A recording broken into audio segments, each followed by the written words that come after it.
नमस्ते dear viewers. आज के इस वीडियो में हम लोग मॉडिफाइड एम्पियर्स सर्किटल लॉ की बात करेंगे।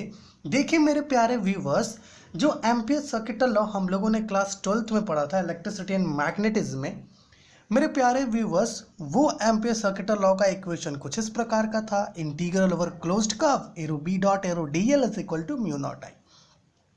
तो मेरे प्यारे व्यूवर्स, ये जो इक्वेशन है अर्थात ये जो एम्पियर्स लॉ है, एम्पियर्स सर्किटल लॉ है, ये केवल और केवल स्टेडी स्टेट कंडीशंस के लिए ही वैलिड होता है। अर्थात स्टेडी स्टेट कंडीशन मतलब अगर कहीं पर टाइम इंडिपेंडेंट फील्ड है तो उसके लिए एम्पियर सर्किटल लॉ बिल्कुल वैलिड होगा। लेकिन अगर कहीं पर टाइम वेराइंग फील्ड आ जाए अर्थात टाइम डिपेंडेंट फील्ड आ जाए, उस केस में एम्पियर सर्किटल लॉ क्या हो जाता है, फेल हो जाता है, या यूं कहिए वैलिड नहीं होता। Okay, not valid for time varying fields. साथ ही साथ हमारा जो एम्पियर सर्किटल लॉ है ये इक्वेशन ऑफ कंटिन्यूटी को भी फॉलो नहीं करता। ये आपको आगे दिख जाएगा। इसी से हमें ये पता चलता है कि ये टाइम वेराइंग फील्ड्स को सेटिस्फाई नहीं करता। ओके, ये चीज़ आगे हमें पता चलेगा। तो मेरे प्यारे व्यूवर्स, इसी कारण से एम्पियर्स सर्किटल लॉ को मॉडिफिकेशन की ज़रूरत पड़ी। और ये जो मॉडिफिकेशन था, ये मॉडिफिकेशन मैक्सवेल ने किया, अर्थात जेम्स क्लर्क मैक्सवेल ने किया। ओके, इन्होंने कैसे किया, इन्होंने क्या किया, इन्होंने एक न्यू टर्म इंट्रोड्यूस किया। अर्थात इन्होंने एक नया टर्म डिस्प्लेसमेंट करंट इंट्रोड्यूस किया और करंट डेंसिटी में डिस्प्लेसमेंट करंट को क्या किया, ऐड कर दिया, जिससे कि जो नया मॉडिफाइड एम्पियर्स लॉ मिला वो स्टेडी स्टेट कंडीशन और टाइम वेराइंग फील्ड्स दोनों के लिए वैलिड हुआ। ओके, तो चलिए इस वीडियो में हम लोग क्या करेंगे, सबसे पहले तो देखेंगे कि एम्पियर सर्किटल लॉ फेल हो कैसे रहा है, कैसे वो वैलिड नहीं हो रहा टाइम वेराइंग फील्ड्स के लिए, कैसे वो इक्वेशन ऑफ कंटिन्यूटी को फॉलो नहीं करता। ओके, और फिर उसके मॉडिफिकेशन को भी हम लोग देखेंगे।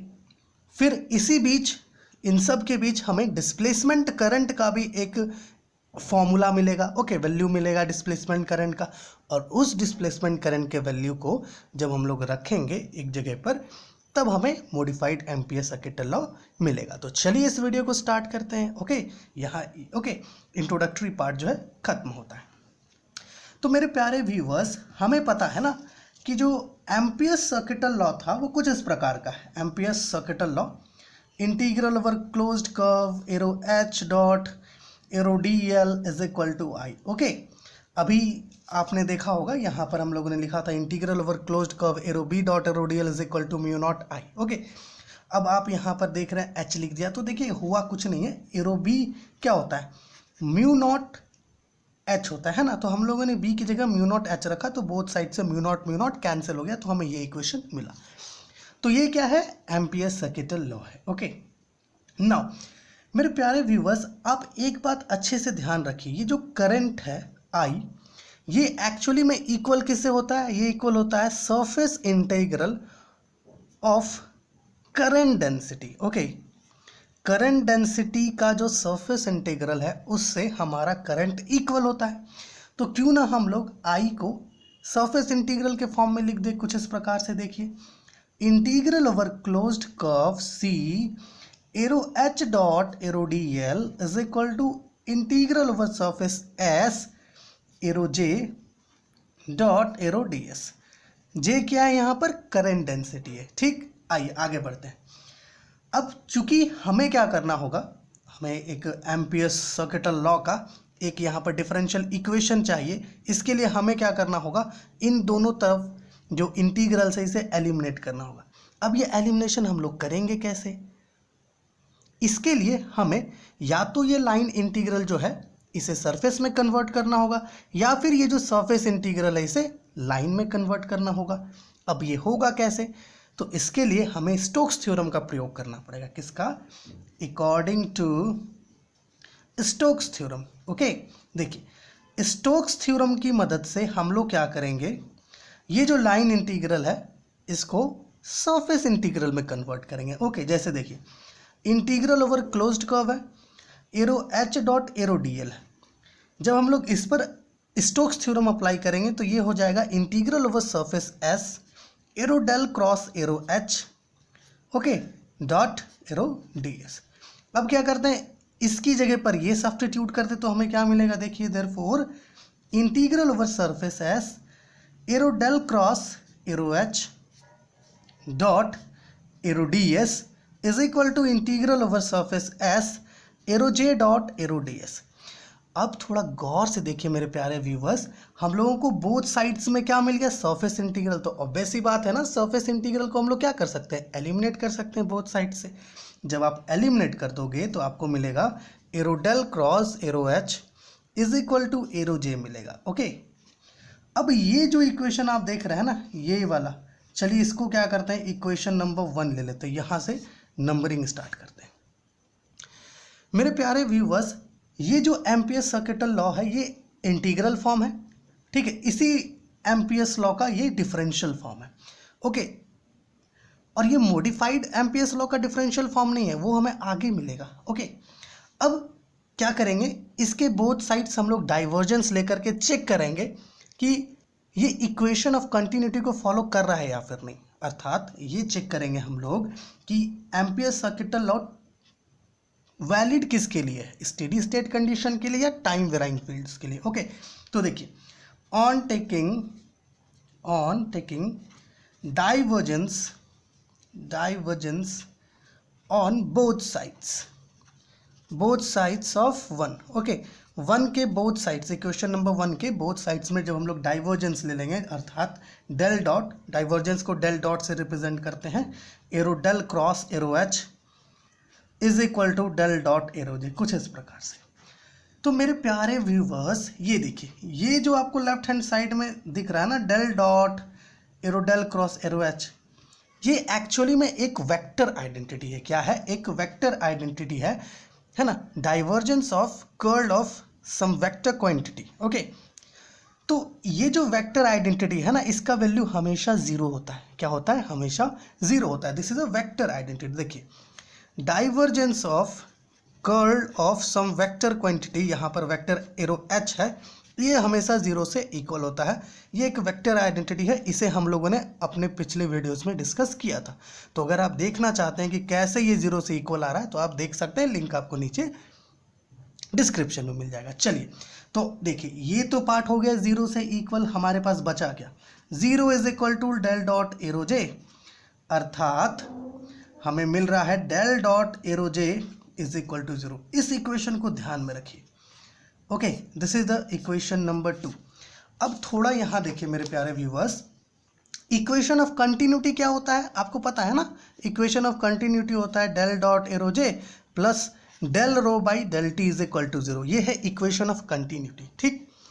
अब अगर हम लोग इसे कुछ ऐसे लिख दें, del dot arrow J is equal to minus del rho by del T. अब थोड़ा देखिए, इस इक्वेशन और इस इक्वेशन दोनों को कंपेयर कीजिए, तो इससे क्या पता चल रहा है कि ये जो इक्वेशन नंबर 2 था, ये जो इक्वेशन नंबर 2 है, del dot arrow J is equal to 0, ये पॉसिबल तभी होगा जब ये वाला पूरा हिस्सा 0 से इक्वल होगा। अर्थात del rho by del T is equal to 0 जब होगा तभी ये इक्वेशन सेटिस्फाई करेगा। और जब del rho by del T 0 होगा, है ना, तो ये कंडीशन किसका होता है, स्टेडी स्टेट का। ये कंडीशन होता है equation of continuity for steady state का। ओके, तो यहाँ से इस चीज़ को देखते हुए हम लोग ये कह सकते हैं कि जो हमारा एम्पियर्स लॉ है ना, ये केवल और केवल स्टेडी स्टेट कंडीशंस को ही सेटिस्फाई करता है।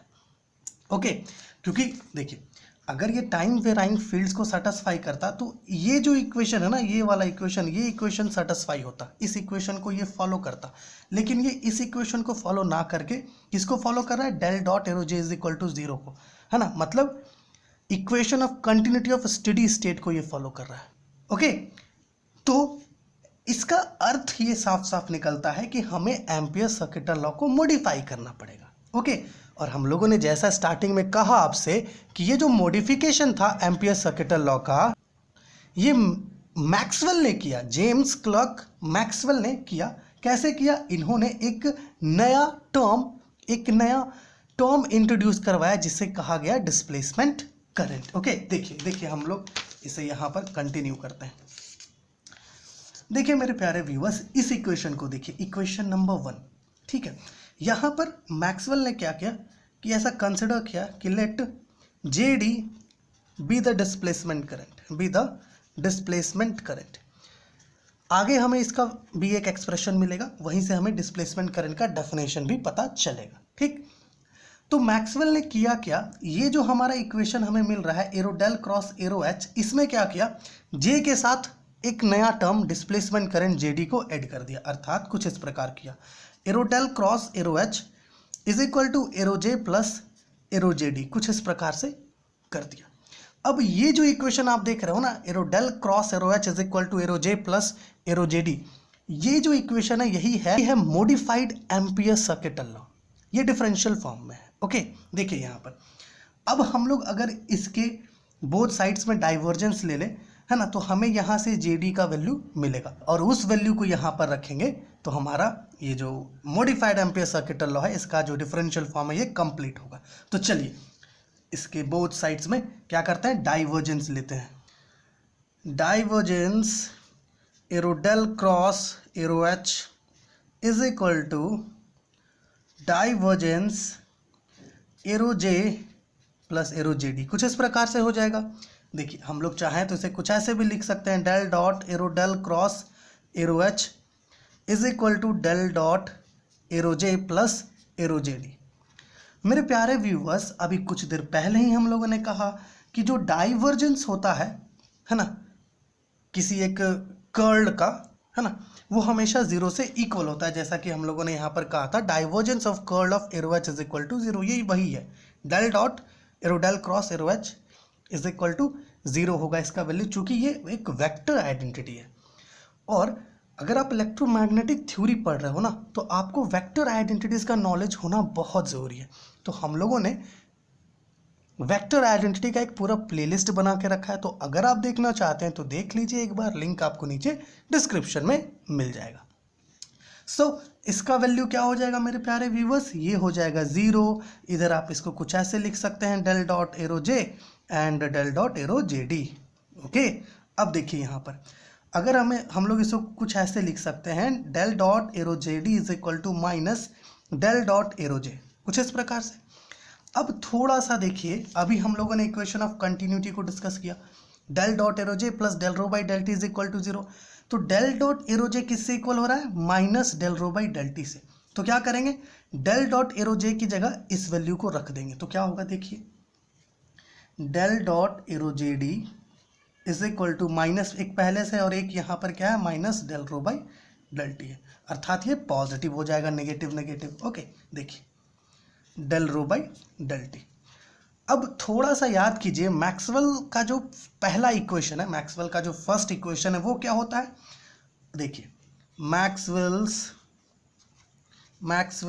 फर्स्ट इक्वेशन, मैक्सवेल का फर्स्ट इक्वेशन क्या कहता है कि del dot arrow D is equal to rho होता है। तो क्या हम लोग ये वाले रो में ये वैल्यू रख सकते हैं, डेल डॉट एरो डी? जी बिल्कुल रख सकते हैं। तो चलिए इस वैल्यू को यहाँ पर रखते हैं। ओके, देखिए बहुत आसानी से आप इस चीज़ को समझ जाएंगे। देखिए यहाँ पर तो क्या हो जाएगा, del dot arrow J D is equal to del by del T bracket del dot arrow D. अब आप चाहो ना, चूंकि यहाँ पर डेल डॉट है तो ये डेल डॉट बहुत फ्री होता है कि ये बाहर भी जा सकता है अंदर भी आ सकता है, तो इसको आप ऐसे भी लिख सकते हो, del dot del arrow D by del T, कुछ इस प्रकार से। देखिए del dot arrow J D is equal to del dot del arrow D by del T. अब चूंकि बोथ साइड्स में क्या है, डेल डॉट है तो आप कैंसिल आउट कर सकते हैं, एलिमिनेट कर सकते हैं, तो आपको मिलेगा arrow J D is equal to del arrow D by del T. अर्थात जो डिस्प्लेसमेंट करंट का हमें एक एक्सप्रेशन मिल रहा है वो क्या है, arrow J D is equal to del arrow D by del T. इस चीज़ को देखते हुए हम लोग ये कह सकते हैं कि जो डिस्प्लेसमेंट करंट है वो क्या है, time rate of change of electric displacement है। यहाँ पर ये जो कैपिटल डी है ये इलेक्ट्रिक डिस्प्लेसमेंट है। सो डिस्प्लेसमेंट करंट को कैसे डिफाइन कर सकते हैं, कुछ इस प्रकार से, time rate of change of electric displacement. Okay ना, अब मेन काम है मॉडिफाइड एम्पियर सर्किटल लॉ को फाइंड आउट करने का। ये जो इक्वेशन था arrow del cross arrow H is equal to arrow J plus arrow J D, इसमें क्या करना है, एरो जे डी के जगह पर ये वैल्यू रख देना है। तो यहाँ पर लिखिए ना, ऐसा करते हैं, इसको कोई एक इक्वेशन दे देते हैं। हम लोग यहाँ पर इक्वेशन 2 तक लिए थे, तो ऐसा कीजिए, इसको इक्वेशन नंबर 3 ले लीजिए। ओके, नाउ यहाँ पर लिखिए put arrow J D is equal to del arrow D by del T in equation number 3। ठीक है, देखिए del cross arrow H is equal to arrow J plus del arrow D by del T. ठीक है, ये क्या है, differential form है किसका, मॉडिफाइड एम्पियर सर्किट लॉ का, ये वाला ओके, ये वाला क्या है, मॉडिफाइड एम्पियर सर्किट लॉ का डिफरेंशियल फॉर्म है। आप चाहो तो इसे कुछ इस प्रकार से भी लिख सकते हो, arrow del cross arrow B is equal to mu naught arrow J plus del arrow D by del T, कुछ इस प्रकार से भी। This is the modified ampere circuit law in differential form, और यही मैक्सवेल का चौथा इक्वेशन भी है। ओके, अब ऐसा नहीं है कि ये जो डिफरेंशियल फॉर्म में ही केवल लिखा जा सकता है, हम लोग इसको इंटीग्रल फॉर्म में भी लिख सकते हैं। कैसे, आइए उसको भी देख लेते हैं। देखिए इंटीग्रल फॉर्म में कैसे लिखेंगे भैया इसको, तो यहाँ पर लिख लीजिए इंटीग्रल फॉर्म। ठीक है, ये दोनों क्या था, ये दोनों था डिफरेंशियल फॉर्म। ठीक है, याद रखिएगा डिफरेंशियल फॉर्म है ये मॉडिफाइड एम्पियर्स सर्किटल लॉ का। इंटीग्रल फॉर्म कैसे लिखें, इसको देखिए, यहाँ पर ये कर्ल में है तो क्या करना होगा, integral over closed curve arrow H dot arrow D L, है ना, लाइन इंटीग्रल के फॉर्म में होता है ये, is equal to integral over surface S arrow J plus del arrow D by del T, okay, dot arrow D S. ये है आपका इंटीग्रल फॉर्म किसका, मॉडिफाइड एम्पियर सर्किट लॉ का।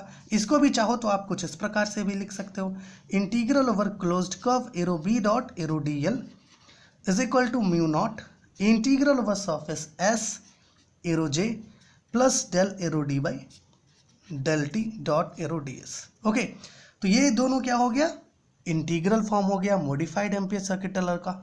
ओके, और ये जो है मैक्सवेल के चौथे इक्वेशन का भी इंटीग्रल फॉर्म है। तो मेरे प्यारे व्यूवर्स, इस वीडियो में हम लोगों ने क्या देखा, हम लोगों ने देखा कि मॉडिफाइड एम्पियर सर्किट लॉ क्या होता है, उसका डिफरेंशियल फॉर्म, उसका इंटीग्रल फॉर्म। साथ ही साथ हम लोगों ने इस वीडियो में डिस्प्लेसमेंट करंट अर्थात जेडी का एक एक्सप्रेशन भी देखा डिस्प्लेसमेंट करंट का। ओके, वहाँ से हम लोग एक छोटा सा डेफिनेशन भी देखे डिस्प्लेसमेंट करंट का। ओके, सो मॉडिफाइड एम्पियर सर्किट लॉ क्या होता है, आशा है आप ये समझ गए होंगे, उसका डिफरेंशियल फॉर्म, उसका इंटीग्रल फॉर्म। ओके, और मॉडिफाइड एम्पियर सर्किट लॉ ही जो है वो मैक्सवेल का चौथा इक्वेशन था। ओके, तो चलिए अगली वीडियो में मिलते हैं आपसे, जहां पर हम लोग कुछ और टॉपिक्स के साथ आपके सामने होंगे।